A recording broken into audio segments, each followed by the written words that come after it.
Server साहब हर बात पर जो है हर नेता का टांग खींचकर उसको जो है खींचने की कोशिश करता है। मैं सरवर साहब को जो पहले भी बोला हूँ, ये वो सुकरदी का मैटर क्या हुआ, जो 5 लाख रुपए आप लिए थे, सुकरदी भाई को कितना पैसा दिए? मैं तो ये मीडिया में भी बोला हूँ, कई बार बोला हूँ, इसका जवाब सरवर साहब क्यों नहीं देते हैं? जीएनएम के नाम पर 40 बच्चों से वो पैसा लिए है, किसी से 1.5 लाख, किसी से 2 लाख, किसी से 3 लाख। ये भी मैं फेसबुक में बोला हूँ, उसका जवाब सरवर साहब क्यों नहीं दिए है?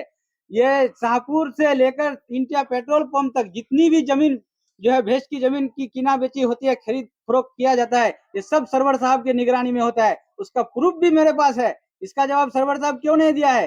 रेलवे के नाम पर कितने बच्चों से सरवर साहब ने पैसा लिया है, ये भी मैं बोला हूँ। सरवर साहब इसका जवाब क्यों नहीं देता है? सरवर साहब को इसका जवाब देने बोलिए। वो आके बोलता है कि कौन क्या करता रहता है। अरे आज अगर मोनी भाई, मंत्री साहब, जैनुल भाई जैसा नेता ग्वालपोखर में नहीं रहते, तो ये बीजेपी का नेता हमारे बंगाल को जिस तरह जो है लूटने की कोशिश करे, यूपी, बिहार, जो है पंजाब और हरियाणा को जिस तरह से ये लोग बर्बाद किए हैं, हम लोगों के ग्वालपोखर को भी ये लोग निस्तनाबूद कर देते हैं। जाइए ना, आज जो है संभल के जो डीएसपी है, वहां जाके मुसलमानों को क्या धमकाता है कि जो है जुम्मे के दिन और इन लोगों का जो है एक होली का दिन एक ही दिन पड़ता है। आने वाला जो जुम्मा है, वो जुम्मा और होली एक ही दिन पड़ता है, तो मुसलमानों को ये थ्रेट दिया है वहां का डीएसपी कि जो है मुसलमान जुम्मे के दिन घर में ही नमाज पढ़े, बाहर ना निकले। तो ये सरवर साहब उस पर क्यों नहीं बोलता है? ये सरवर साहब एक दिन नरेंद्र मोदी का वीडियो एक दिखा रहा था कि डिटेंशन नाम से हिंदुस्तान में कोई कैंप नहीं है, तो आसाम में डिटेंशन कैंप में कौन जो है आज 6 लाख 7 लाख लोग पड़े हुए हैं। सरवर साहब को पता करने बोलिए ना। वो मोदी का बहुत तारीफ करते हैं, मोहन भगवत का बहुत तारीफ करते हैं। जिस तरह से यूपी के संभल में लोगों को मारा जाता है, महाराष्ट्र में और क्या कहता है कि हरियाणा में जिस तरह से लोगों को मारा जाता है, इस पर सरवर साहब क्यों नहीं बोलते हैं? इसका जवाब आप लोग सरवर साहब से लीजिए और बोलिए सरवर साहब को कि लोग मासूम लोगों को गुमराह करना बंद कर दे। ये लोग अगर टीएमसी के नेताओं के पास नहीं जाएगा, वहां इंसाफ नहीं मिलेगा, तो कहाँ जाएगा? आप लोगों के पास, सरवर साहब के पास तो ये लोग नहीं गए थे कि मेरी जमीन जो है मुझे लौटा दीजिए। ये लोग अगर सरवर साहब के पास जाता तो इसकी पूरी की पूरी 9 बीघा जमीन सरवर साहब खा जाता। ये मैं चैलेंज के साथ कह सकता हूँ। ये आज टीएमसी के नेताओं के पास गया, जिस तरह से जैनुल भाई के पास गया, मोनी भाई के पास गया, तो इनकी पूरी 9 बीघा जमीन जो है आज महफूज है।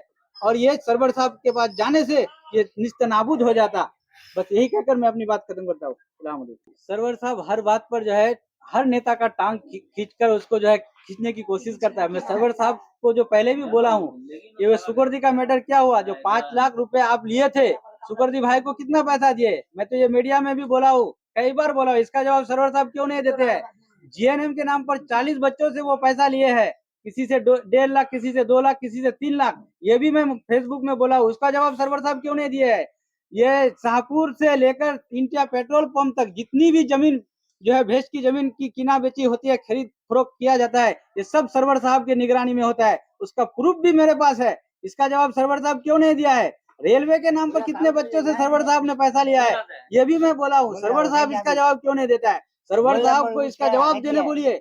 वो आके बोलता है कि कौन क्या करता रहता है।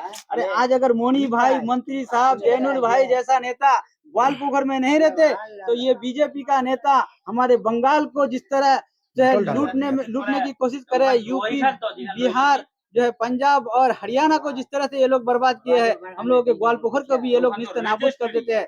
जाइए ना, आज जो है संभल के जो डीएसपी है, वहां जाके मुसलमानों को क्या धमकाता है कि जो है जुम्मे के दिन और इन लोगों का जो है एक होली का दिन एक ही दिन पड़ता है। आने वाला जो जुम्मा है, वो जुम्मा और होली एक ही दिन पड़ता है, तो मुसलमानों को ये थ्रेट दिया है वहां का डीएसपी कि जो है मुसलमान जुम्मे के दिन घर में ही नमाज पढ़े, बाहर ना निकले। तो ये सरवर साहब उस पर क्यों नहीं बोलता है? ये सरवर साहब एक दिन नरेंद्र मोदी का वीडियो एक दिखा रहा था कि डिटेंशन नाम से हिंदुस्तान में कोई कैंप नहीं है, तो आसाम में डिटेंशन कैंप में कौन जो है आज 6 लाख 7 लाख लोग पड़े हुए हैं। सरवर साहब को पता करने बोलिए ना। वो मोदी का बहुत तारीफ करते हैं, मोहन भगवत का बहुत तारीफ करते हैं। जिस तरह से यूपी के संभल में लोगों को मारा जाता है, महाराष्ट्र में और क्या कहता है कि हरियाणा में जिस तरह से लोगों को मारा जाता है, इस पर सरवर साहब क्यों नहीं बोलते हैं?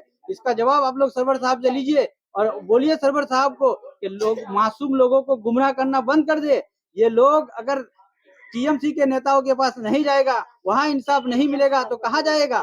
आप लोगों के पास, सरवर साहब के पास तो ये लोग नहीं गए थे कि मेरी जमीन जो है मुझे लौटा दीजिए। ये लोग अगर सरवर साहब के पास जाता तो इसकी पूरी की पूरी 9 बीघा जमीन सरवर साहब खा जाता। ये मैं चैलेंज के साथ कह सकता हूँ। ये आज टीएमसी के नेताओं के पास गया, जिस तरह से जैनुल भाई के पास गया, मोनी भाई के पास गया, तो इनकी पूरी 9 बीघा जमीन जो है आज महफूज है। और ये सरवर साहब के पास जाने से ये निस्तनाबूद हो जाता।